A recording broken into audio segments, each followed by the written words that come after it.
अस्सलाम वालेकुम नाज़रीन, प्रोग्राम आज का पाकिस्तान और मैं हूं आपका मेज़बान बिलाल खान। सबसे पहले बात कर लेते हैं मुल्क के अंदर सियासी तौर पर जो हलचल थी वो कहीं ना कहीं ठहरती नज़र आ रही है। बड़ी कोशिशें की गई ख्वाहिशात को ख़बरें बनाने की और फिर ये हुआ कि इलेक्शन मुलतवी करने की बातें की गई, लेकिन सुप्रीम कोर्ट का दो टोक मौक़िफ़ और ये पत्थर पे लिखी हुई लकीर समझा जाए। सुप्रीम कोर्ट बीच में आकर तमाम चीज़ों को सेटल डाउन कर चुका है और ये फैसला हो चुका है कि 8 फरवरी 2024 को इलेक्शंस होने जा रहे हैं। कागजात नामजदगी के हवाले से भी इस वक्त दौड़ भाग हो रही है और मैं आपको बताता चलूँ कि बैरिस्टर गौर साहब ने भी ये ऐलान किया है कि जो लेवल प्लेइंग फील्ड उसका शिकवा भी किया, लेकिन साथ साथ ये भी किया कि खान साहब 3 हलकों से मियाँ वाली, इस्लामाबाद और लाहौर से इलेक्शन लड़ने जा रहे हैं। इस बात का भी इंदिया दे दिया है, लेकिन साथ साथ नून लीग की जो टॉप लीडरशिप है उसने भी फैसला कर लिया है। मियाँ नवाज शरीफ साहब लाहौर NA 130 और मानसहरा NA 15 से इलेक्शन कंटेस्ट करेंगे, जबकि शहबाज शरीफ साहब लाहौर से ही NA 123 और सूबाई असम्बली की नशिस्त से कंटेस्ट करेंगे, जबकि मरियम नवाज साहिबा लाहौर NA 119 और उसी की सूबाई असम्बली से कंटेस्ट करेंगी। जबकि मरियम नवाज साहिबा के बारे में यह भी बात सामने आई है कि 2 सूबाई से ये इलेक्शन लड़ने जा रही हैं, जबकि हमजा शहबाज साहब जो हैं वो लाहौर में NA 118 से कंटेस्ट करने जा रहे हैं। और ये भी मैं आपको बात बताता चलूं कि मरियम नवाज साहिबा जो 119 NA से इलेक्शन लड़ने वाली हैं, अलीम खान साहब ने भी अपने कागजात नामजदगी यहीं से जमा कराए हैं NA 119 से ही। अब देखना ये है कि क्या होने जा रहा है। और अगर मैं बात करूं नवाज शरीफ साहब की मानसहरा की सीट जो है खासी इंपॉर्टेंस की हामिल है, क्योंकि 2013 के अंदर कैप्टन सफदर जो कि नवाज शरीफ साहब के दामाद भी हैं और मरियम साहिबा के शौहर भी हैं, उन्होंने NA 15 से कामयाबी हासिल की थी 2013 में और 2018 में ही कैप्टन सफदर के भाई ने वहां से कामयाबी हासिल की थी। तो इस सीट को बड़ा इंपॉर्टेंट समझा जा रहा है। और यह भी कहा कैप्टन सफदर ने कि अमीर मुकाम साहब जो है वो वज़ीर आला KP के होंगे, इस बात का इंदिया दे चुकी है नून लीग इस वक्त कॉन्फिडेंट नजर आ रही है। इंटरव्यूज पर इंटरव्यूज चल रहे हैं।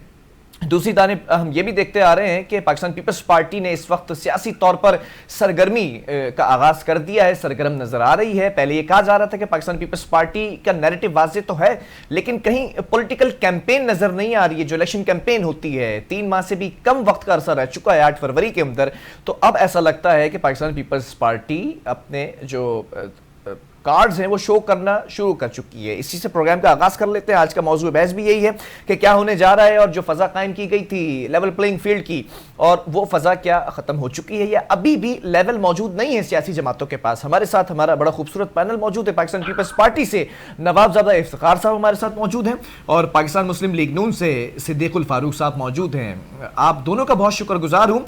नवाबजादा इफ्तिखार साहब, मैं आपकी इजाजत से जरा नून लीग से आगाज करना चाहूंगा, क्योंकि इन्होंने जो है वो कागजात नामजदगी भी जमा करा दी हैं। सिद्दीक साहब, उम्मीद करता हूँ बखैर आफियत होंगे।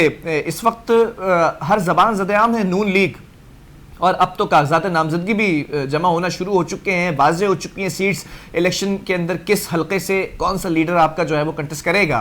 क्या समझते हैं पंजाब की जो सूरत हाल है वही क्या KP की भी सूरत हाल है? कैप्टन सफदर साहब कह रहे हैं अमीर मुकाम जो है वज़ीर आला होंगे।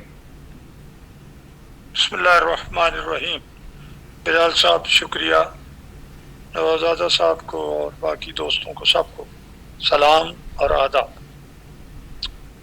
देखिए, पहली बात तो वही है कि इलेक्शन कमीशन ने जो नॉमिनेशन पेपर जारी करने शुरू कर दिए हैं और जमा होने शुरू हो गए हैं, तो इससे इंतखाबी सरगर्मियां शुरू हो गई और कुल 48 दिन बाकी रह गए हैं 8 फरवरी को।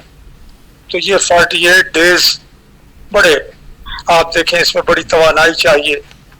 इसके जो ही कैंडिडेट्स फाइनल होंगे तो फिर जो है वो जल्द से शुरू हो जाएंगे।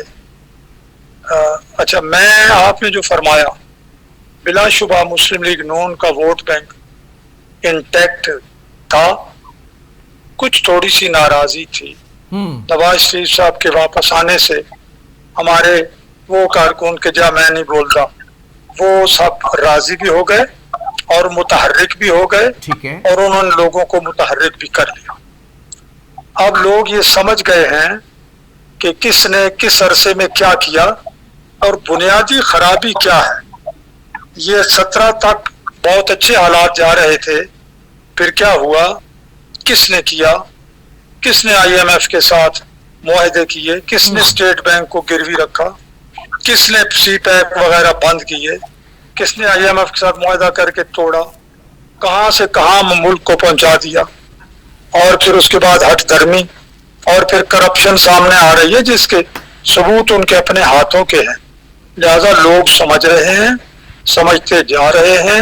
हमारा वोट बैंक जो कि चप्पे चप्पे पे नवाज शरीफ साहब और शहबाज शरीफ साहब की कारकर्दगी, बड़े बड़े मंसूबों की सूरत में बड़ी बड़ी अचीवमेंट्स, महकमा तालीम, महकमा सेहत, मवासलात, ये जो बड़ा बड़ा इंफ्रास्ट्रक्चर, CPEC, मोटरवे, कोई एक चीज, ये अपना ऑरेंज लाइन, ये जनाब अली मेट्रोज, और अस्पतालों में 151 दवाइयां इमरजेंसी में फ्री, गुर्दों के अस्पताल, दिल के अस्पताल, कोई एक शोबा हो तो बात करें।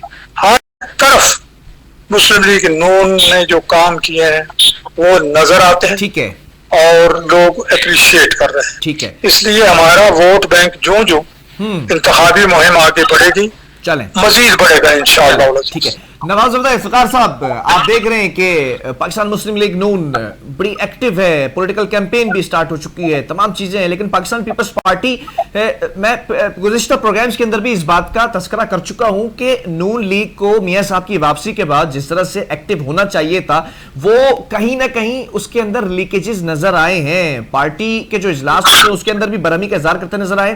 क्या पीपल्स पार्टी ने इस मौके को अवेल किया है? क्योंकि सरफराज बुगटी साहब ने वजारत छोड़ी है, हुकूमत में थे, लेकिन अब वो पीपल्स पार्टी में शामिल हो चुके हैं, तो क्या पीपल्स पार्टी अब कुछ पत्ते फेंकने वाली है इस दिसंबर के सर्द माह में?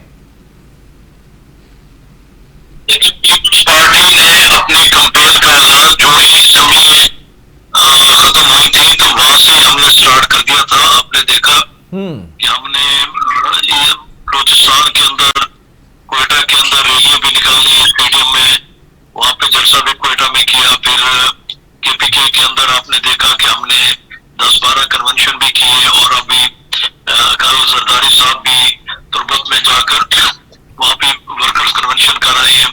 फिर पेशावर में हमारा बहुत बड़ा फर्स्ट टाइम पेशावर की तारीख में, KPK की तारीख में खवातीन का वर्कर कन्वेंशन हुआ। तो पीपल्स पार्टी पूरी तरह तैयारी में है, और साथ साथ हमारी जो टीम है, जो टिकटॉक वगैरह के इंटरव्यूज वगैरह, वो भी हमारे साथ चल रहे हैं, और हम साथ पब्लिक में भी हैं। हम अपने कन्वेंशन भी कर रहे हैं, और साथ हम अपने जलसे वगैरह भी कर रहे हैं, कॉर्नर मीटिंग भी कर रहे हैं, और इंटरव्यूज वगैरह भी कर रहे हैं। हम पूरी तरह इलेक्शंस के लिए तैयार हैं और अपनी तैयारी में हैं जी। ठीक है। नवाज इफ्तिखार साहब, जरा ये भी बताइएगा कि आप लोग फरीक बने हैं। सुप्रीम कोर्ट के अंदर जो पिटीशन डाली गई थी, लाहौर हाई कोर्ट का फैसला था, उसमें फिर दो टोक फैसला हुआ। एक तरफ आप लोग फरीक बन रहे, इस चीज को इंडोर्स कर रहे हैं कि इलेक्शन वक्त पर होने चाहिए, जो कि सुप्रीम कोर्ट ने भी फैसला दिया कि इलेक्शन वक्त पर होंगे, लेकिन दूसरी तरफ लेवल प्लेइंग फील्ड की भी बात कर रहे हैं कि लेवल प्लेइंग फील्ड होनी चाहिए। ये अगर लेवल प्लेइंग फील्ड का मसला है तो फिर इलेक्शन वक्त पर होने, तो लेवल प्लेइंग फील्ड कब मिलेगी? अगर नहीं मिली तो फिर तो आप लोग ये कहते नजर आएंगे कि फेयर इलेक्शन हुआ ही नहीं है। देखिए, अभी इलेक्शन कमिश्नर ने जो अपना बयान जारी किया उसमें उन्होंने कहा है कि हमने तमाम DCOs और कमिश्नर्स को कह दिया है कि वो तमाम जमातों को लेवल प्लेइंग फील्ड दें। ठीक है, ये आज ही उन्होंने जारी किया, और अब देखना होगा कि जिस तरह कन्वेंशन होंगे, जलसे होंगे, रैलियां होंगी, कि आया तमाम पार्टीज को लेवल प्लेइंग फील्ड मिलती है। और मुझे उम्मीद है कि चीफ इलेक्शन कमिश्नर साहब इस चीज को इंश्योर करेंगे कि सुप्रीम कोर्ट भी उस ऊपर देख रही है कि 8 तारीख का इलेक्शन जो है उसमें तमाम पार्टीज को बराबर की वो लेवल प्लेइंग फील्ड मिल जाए। तो हम होपफुल है इंशाल्लाह ताला कि इलेक्शन कमीशन जो है ये तमाम पार्टीज को लेवल प्लेइंग फील्ड देगा। ठीक है। सिद्दीकुल फारूक साहब, जरा ये सवाल करना चाहूंगा, PTI के सीनियर नायब सदर हैं, रिहाई हो जाती है उनकी शेर अफजल मरवत की, और रिहाई के बाद सबसे पहला ये स्टेटमेंट सामने आता है टॉक शो के अंदर कि इन तमाम चीजों के पीछे मरियम नवाज साहिबा थी जब भी मुझे अरेस्ट किया गया। पता चलता है 3 एमपीओ के तहत अरेस्ट किया गया था। फिर सवाल उठता है कि मरियम नवाज साहब कैसे हो सकती हैं, तो एहसन इकबाल साहब उसको काउंटर कमेंट में उसी टॉक शो के अंदर ये बात करते हैं कि ये तमाम चीजें कयासराइयों पर मबनी है, इसमें कोई हकीकत नहीं है। तो ये जो कुछ हो रहा है उसमें ये भी कहा एहसन इकबाल साहब ने कि इनके हमारे साथ होता रहा 2018 तक, तो हम भुगतते रहे, अब ये भुगते। तो अगर आप लोग समझते हैं कि उनके साथ गलत हुआ, आप लोगों के साथ गलत हुआ 18 तक, 19 तक, 20 तक, तो क्या इनके साथ भी गलत हो रहा है? देखिए, पहली बात तो ये है कि पीटीआई के बानी से लेके तो जो उनके बड़े मुतहर्रिक और जो जुबान दराज किस्म के लीडर और कारकुन हैं, वो सब हर बात का इल्जाम मुस्लिम लीग नून और उसकी क़यादत को देते हैं। अच्छा। हत्ता कि आपको याद दिलाऊं, जब जमायमा से अलहदगी हुई तो इमरान खान ने कहा ये भी इमरान खान की वजह, नवाज शरीफ की वजह से हुई। अच्छा। तो इनको तो आप छोड़ दें भाई, इनका क्या है? 20 तक तो आप लोग भी ये इल्जाम लगाते रहे कि ये सब कुछ यही करा रहे हैं। मसलन मतलब जो गिरफ्तारियां होती थी वो कहते थे आप लोग के सियासी इंतकाम हो रहा है। जनाब अली वो बयान देते थे कि कल फलां गिरफ्तार हो जाएगा, परसों फलां गिरफ्तार हो जाएगा। उनके वो बैरिस्टर साहब जो अब भागे हुए हैं एक अरसे से, वो जो एसेट रिकवरी सेल के इंचार्ज थे, वो क्या कहते थे, जो झूठे कागज लेके जनाब अली फिर किसी अदालत में साबित नहीं हुआ तो इमरान खान ने उन्हें हटाया कि तुमने बहुत मायूस किया है, वरना तो वो रोज प्रेस कॉन्फ्रेंस करता था।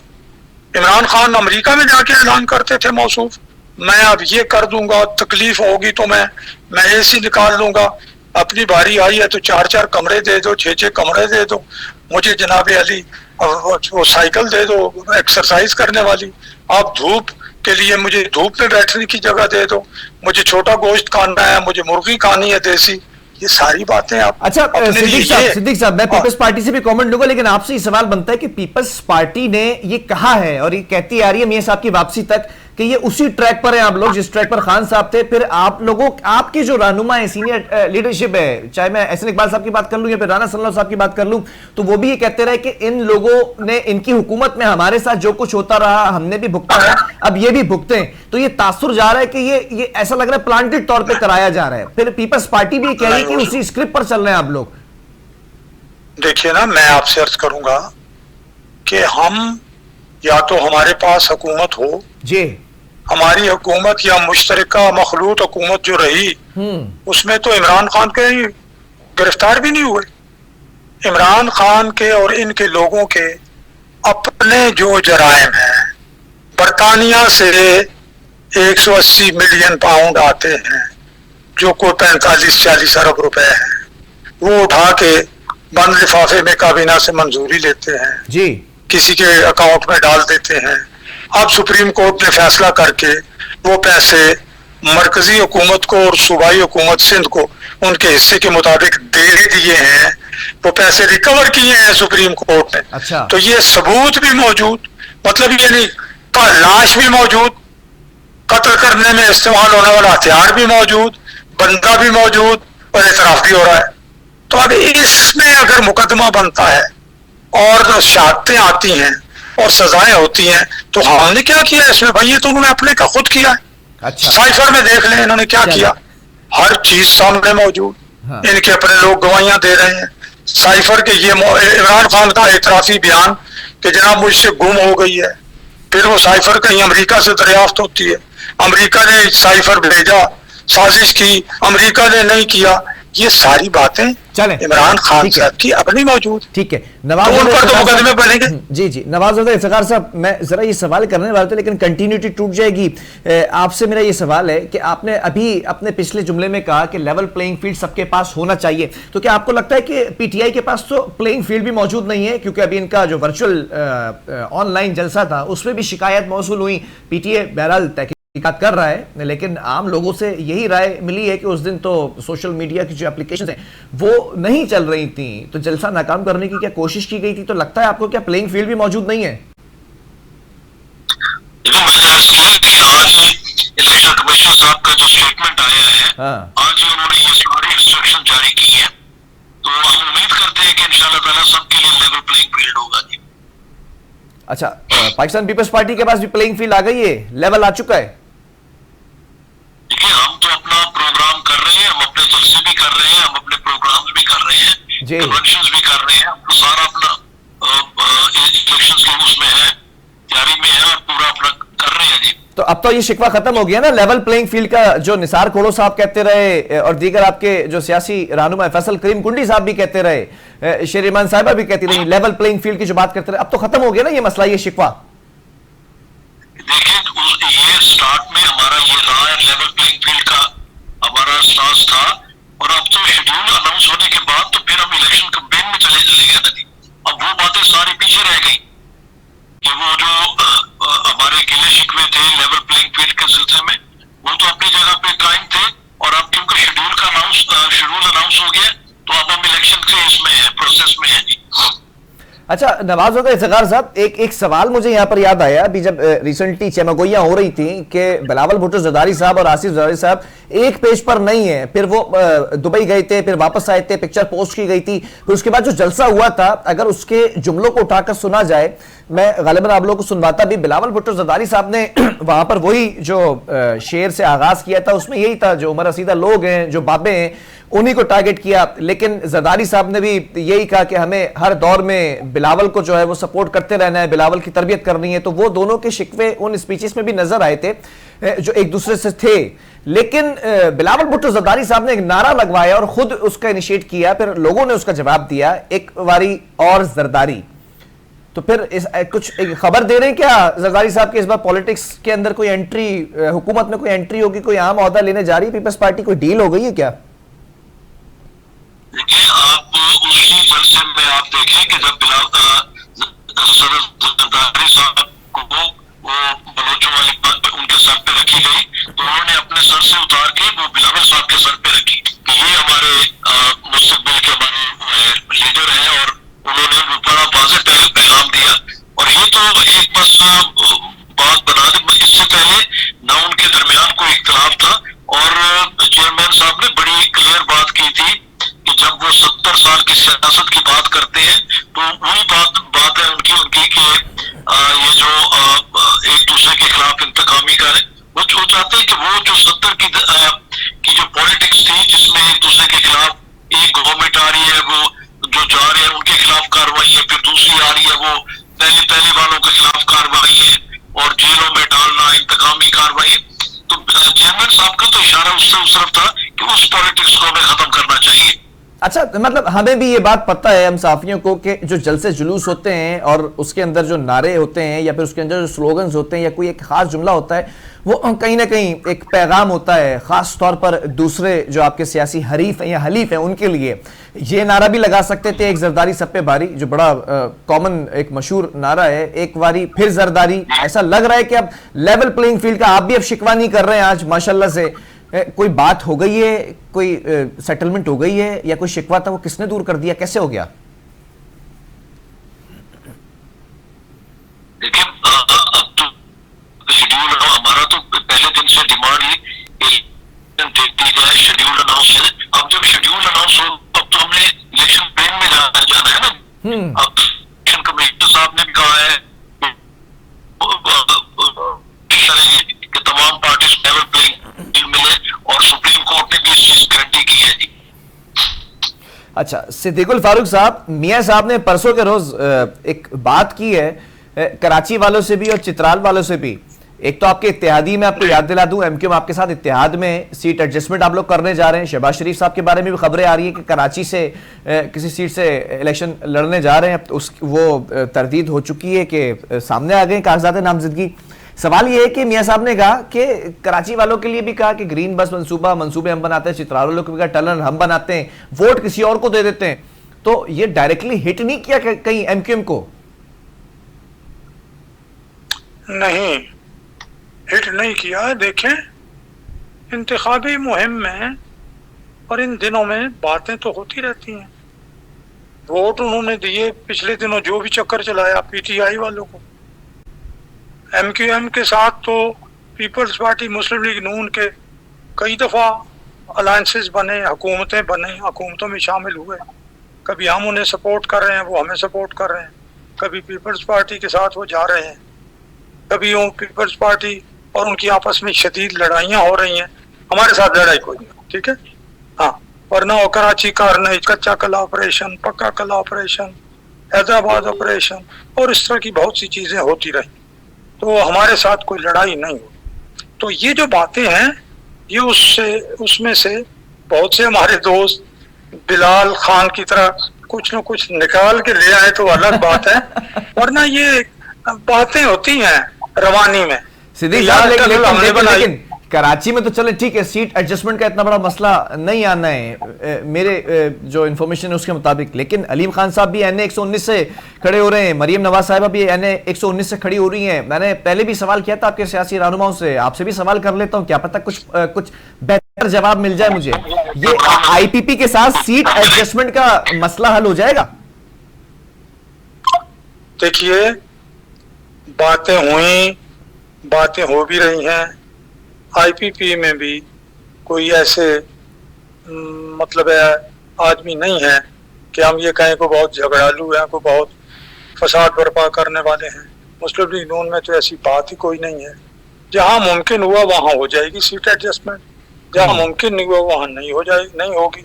अभी नॉमिनेशन पेपर वापस लेने में भी बड़ा वक्त है। अभी किस सीट पे, एक सीट पे 2-2, 4-4 लोग भी आ सकते हैं। किसने वापस लेनी है, हो सकता है अलीम साहब और मरियम नवाज साहिबा किसी और सीट से भी इलेक्शन लड़ने की बात कर लें। तो मैं इस वक्त इस हवाले से, जबकि अभी टाइम भी बहुत है। अच्छा, मरियम साहिबा की NA की एक ही सीट सामने आई है, NA 119, क्या हो सकता है स्टेप डाउन हो जाए, अलीम साहब को मौका दें, मियां साहब बोले कि ठीक है अलीम को मौका दो? देखिए, मैंने गुजारिश की है कि अभी मैं कोई बात हतमी तौर पर नहीं कर सकता। ठीक है, ये फैसला मियां साहब ने ही मशावरत से और हालात के मुताबिक, मारूजी हालात जो हैं, बरसर जमीन जो हकायक हैं, उन्हें सामने रखते हुए करना। ठीक है, नवाबजादा साहब, बड़ी पक्की तैयारी है नून लीग की, ऐसा लग रहा है कि मैदान मार लेंगे। IPP साथ आ चुकी है, मौलाना फजल रहमान जमीयत उलमा इस्लाम फे साथ आ चुकी है, MKIM साथ आ चुकी है, GDA के कुछ अरकान हैं, कुछ लोग हैं, कुछ जमातें हैं, वो साथ आ चुके हैं। बलोचिस्तान के अंदर 30 सियासी शख्सियात शामिल हो चुकी हैं। क्या कर रहे हैं आप लोग? पंजाब के अंदर खासतौर पर क्या करेंगे, बलोचिस्तान में क्या करेंगे, KPK में क्या करेंगे? अकेले क्लीन स्वीप करने का इरादा है क्या? हम जी इंशाअल्लाह ताला अपने निशान पे इलेक्शन लड़ेंगे, और अगर कोई अलायंस करना हुआ तो वो इलेक्शन के बाद करेंगे। ये तो बड़ी ब्रेकिंग न्यूज दे रहे हैं आप, जरा इसको एक्सप्लेन करेंगे? इलेक्शन के बाद अलायंस किससे करेंगे? अलायंस के जब गवर्नमेंट बनानी होगी और उसमें दूसरी पार्टीज को भी साथ लेंगे जी। और अगर सामने ये जो आपके दोस्त बैठे हुए सिद्दीक साहब, इन्हीं की पार्टी को मौका मिला तो इनके साथ भी बैठ सकते हैं आप लोग क्या वफाक में? देखिए, इलेक्शंस में और फिजा होती है, और इलेक्शंस के बाद आपको गवर्नमेंट आगे फॉर्म करने के लिए उसमें बिल्कुल सूरत हाल और होती है। उसमें उस वक्त मुल्क की उसके लिए देखा जाता है फ्यूचर के लिए, और मिल के, और जिन मसाइल में इस वक्त मुल्क घिरा हुआ है, आप क्या समझते हैं कि कोई एक पार्टी ये सारे मसाइल हल कर लेगी? जब तक तमाम पार्टीज एक साथ नहीं बैठेंगी, मगर इलेक्शंस के बाद। मतलब ये तो फिर अवाम को कंफ्यूज करने वाली बात हुई ना। आप लोग एक नैरेटिव लेके चलते हैं, हर पार्टी का एक मैनिफेस्टो होता है, वो नैरेटिव तो इस वक्त दूसरी सियासी जमातों के अगेंस्ट ही है। हर सियासी जमात का नैरेटिव, हर सियासी जमात दूसरे से शिकवा कर रही है कि इसने ये किया था, उसने वो किया था। आपकी सियासी जमात की जो टॉप लीडरशिप है वो तो बाबे कहते हैं घर पे बैठ जाएं, बिल्ली शेर, शेर बिल्ली, इस तरह की बातें होती हैं। अगर कल को इन्हीं के साथ बैठना पड़ जाए तो बिलावल भुट्टो जरदारी साहब किस मुंह से बैठेंगे इनके साथ? कि कल तक तो मैं आवाम से ये कहता रहा कि ये जो है महंगाई लीग है, आज महंगाई लीग ही मुल्क को बचाएगी क्या? क्या इससे पहले बातें नहीं हुई कि पेट फाड़ के लाड़काना की सड़कों पे घसीटने की, और बाकी सारी, तो मुल्क की खातिर सब इकट्ठे नहीं बैठे। इलेक्शंस में एक, मैंने अर्ज किया, इलेक्शन में एक और माहौल होता है, उसमें एक और फिजा होती है जिसके अंदर ये सब कुछ होता है, और इलेक्शंस के बाद एकदम फिजा बदलती है कि आपको आइंदा 5 साल के लिए मुल्क को आगे लेके चलने के लिए तमाम जमातों को मुल्क के मसाइल के हल के लिए ऑन बोर्ड लेना पड़ता है, साथ लेकर चलना पड़ता है। अच्छा, सिद्दीकुल फारूक साहब, जो सिचुएशन नवाबजादा इफ्तिखार साहब को मैंने दी थी, अगर वो सिचुएशन मैं आपसे भी सवाल करूं, कल को अगर बैठना पड़ जाए वफाकी हुकूमत बनाने के लिए पीपल्स पार्टी के साथ, तो क्या बैठेंगे आप लोग? मेरा ख्याल है कि पीपल्स पार्टी की लीडरशिप इन दिनों जरा पता नहीं क्या मजबूरी थी इन्हें कि उन्होंने जरा कुछ ज्यादा सख्त जुबान इस्तेमाल की और इल्जामात आयद किए, वरना काफी अरसे से मुनासिब ताल्लुकात हैं दोनों पार्टियों के दरमियान। और बिल्कुल ये बात नवाबजादा साहब की ठीक है, मैं भी ये कहता हूँ कि इलेक्शन हो जाए, अपनी अपनी स्ट्रेंथ जितनी भी है, जो भी अल्लाह ताला अवाम के दिल में डालता है और जो हमें मिलती है, जो इन्हें मिलती है, उन हालात में अगर मुस्लिम लीग नून को मेजॉरिटी भी मिल जाती है, फिर भी नवाबजादा साहब की ये बात दुरुस्त है कि हमें बाकी पार्टियों को मिला के साथ लेके चलना होगा, शायद कम अज कम 5 साल के लिए, क्योंकि जितनी तबाही सिद्दीक साहब सारी के करके गए, सिद्दीक साहब सारी पार्टी जितनी तबाही इमरान खान ने की कर लिया है, उसको तबाही को खत्म करना आसान नहीं है। हाँ। तो मिल के चलना होगा जी हमें।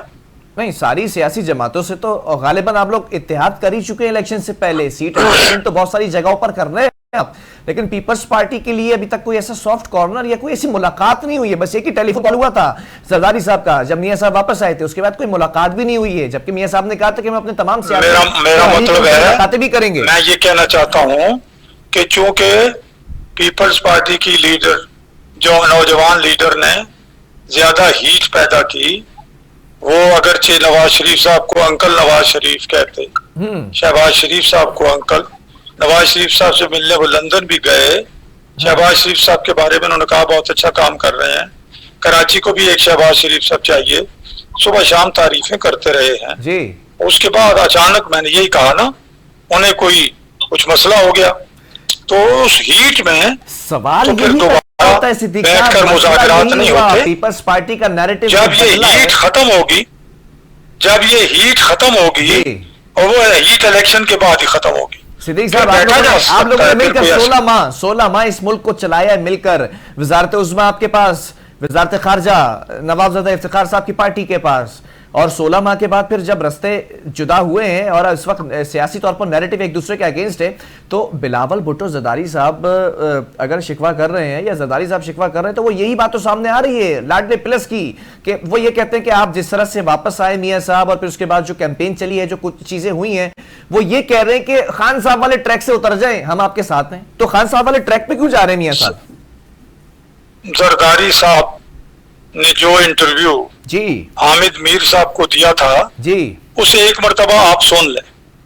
उन्होंने क्या कहा पीटीएम की और अपने जो हमारी सबकी हुकूमत थी 16 माह की, क्या अचीव किया हमने, उन्होंने बताया जी जी कि मुल्क जा रहा था दिवालिया होने, हमने उसे बचा लिया। हाँ, वो तो कहते हैं पीटीएम मैंने बनाई, शहबाज शरीफ साहब को वजीर आजम मैंने बनवाया। ओ सुन लेना, उन्होंने ये भी कहा जी कि अगर हम ये अदम एतमाद ना करते आइन के मुताबिक, तो फिर वो एक जनरल के साथ मिलके इमरान खान सिस्टम ही तब्दील करना चाह रहे थे। अच्छा। और 2026 तक वो अपनी हुकूमत ले जाना चाह रहे थे, और जो बर्बादी उन्होंने कर दी थी उस बर्बादी को वो और बढ़ा देते। तो उन्होंने सारा बता दिया है, और वो काफी है इस बात के लिए ये साबित करने के लिए कि वो 16 महीने की हुकूमत से वो बहुत मुतमईन है। अच्छा, ठीक है। नवाबजादा इफ्तिखार साहब, आपने गुफ्तगू सुनी होगी सिद्दीक साहब की, वो तो ये कह रहे हैं कि कोई ऐसी दूरियां नहीं है, लेकिन अगर मुलाकात होती, कोई टेलीफोन कॉल होता या कोई ऐसी बात होती तो अभी भी कुर्बतें होती। ऐसा क्या हुआ है कि आप लोग दूर हो गए हैं? 16 माह साथ बैठकर आप लोगों ने मुल्क को दिवालिया होने से बचाया है, बकौल जरदारी साहब के।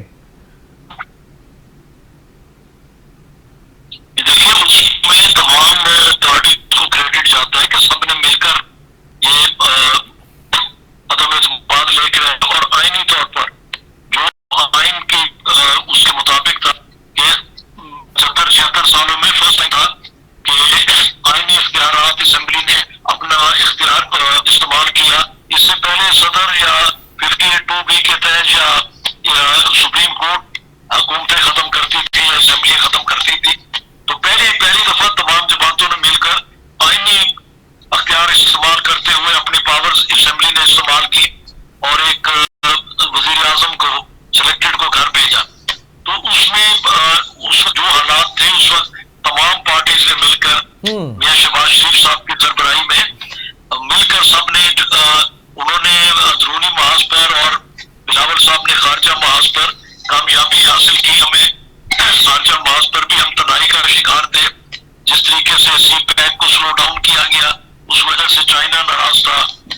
भी आपसे हमसे नाराज हो चुका था। तुर्की और मलेशिया नाराज थे कि उनके साथ कमिटमेंट्स करके जो आप फिर गए। तो इस तरह यूरोपियन यूनियन, अमेरिका वगैरह, तो बिलावल साहब को क्रेडिट जाता है कि उन्होंने फॉरेन महाज पर, और मियां शहबाज शरीफ साहब को क्रेडिट जाता है कि उन्होंने दाखिली महाज पर इकोनॉमी को दुरुस्त किया और मुल्क को डिफॉल्ट होने से बचाया। तो ये तमाम पार्टी, लेकिन दूर क्यों हो गए? फिर दूर क्यों हो गए? इलेक्शन के बाद भी तमाम पार्टीज एक साथ बैठेंगी और मुल्क को इस दलदल से निकालेंगी। ठीक है, वो आपकी बात सही है, कि बैठेंगे, लेकिन मेरा सवाल ये वक्त भी कम रह गया है, इसका जवाब जरूर दीजिएगा कि दूर क्यों हो गए जब मुल्क को 7 दिवाली से निकाला? दूरी की वजह क्या है? देखिए, जब इलेक्शन में जाते हैं तो इलेक्शन किस तरह आप लड़ेंगे? आपने अपने वोटर को अट्रैक्ट करना है, उन्होंने अपने उसे करना है, और इसके बाद जो है हम चाहते हैं कि इस हद तक ना जाए कि एक दूसरे को कोई गाली गलौज या करे। बाकी ठीक है, कैंपेन में आप भी अपना इस्तेमाल करें, हम भी अपना मौकफ लेकर जाएं। आपका अपना मैनिफेस्टो है, हमारा अपना है, और उसके मुताबिक हम चले। कल भी आपने देखा कि जब बिलावल साहब एड्रेस कर रहे थे लाहौर हाई कोर्ट बार को, जब उस वक्त वहां पर नारे हुए तो बिलावल साहब ने बड़े आराम से उन्हें कहा कि भाई अगर आप ये नारा लगाते हैं मैं भी लगवा सकता हूँ, मगर मैं इज्जत करता हूँ।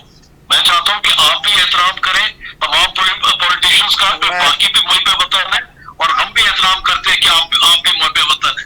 आप अगर, और उन्होंने उसमें कहा कि सबसे ज्यादा इस फिजा को कसूरवार भी इमरान खान साहब है।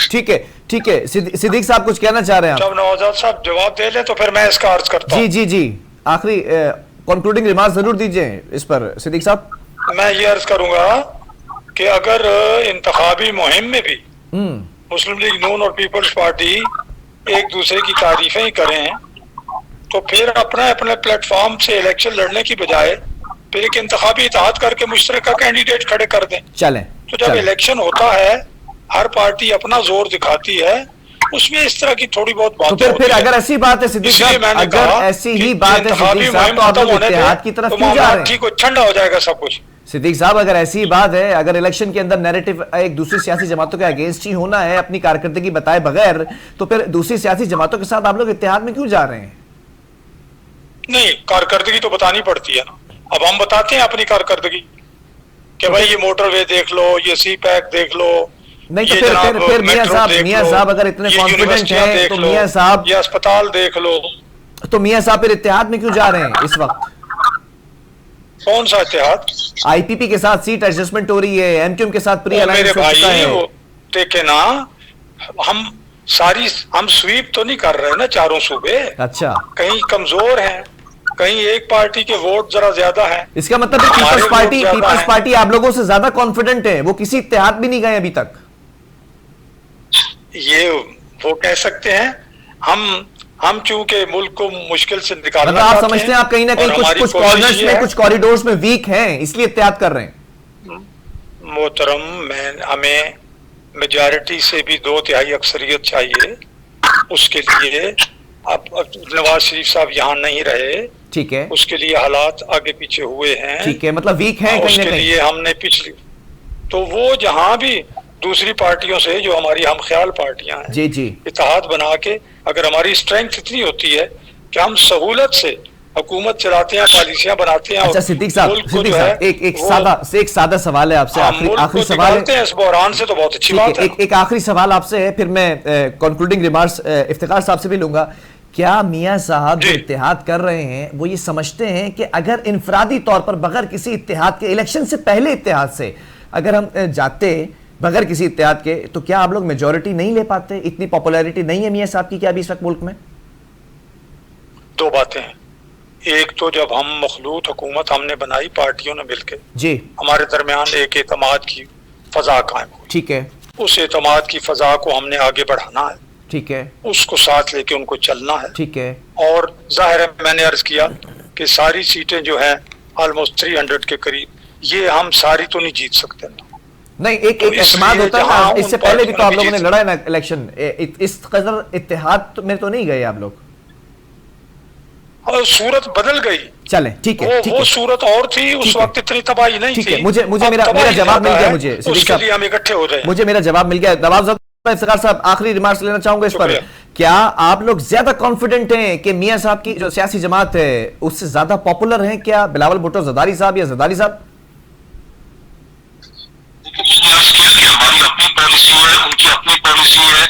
हमने अपने मैनिफेस्टो के तहत इलेक्शन कैंपेन में जाना है, उन्होंने अपने उसके तहत जाना है।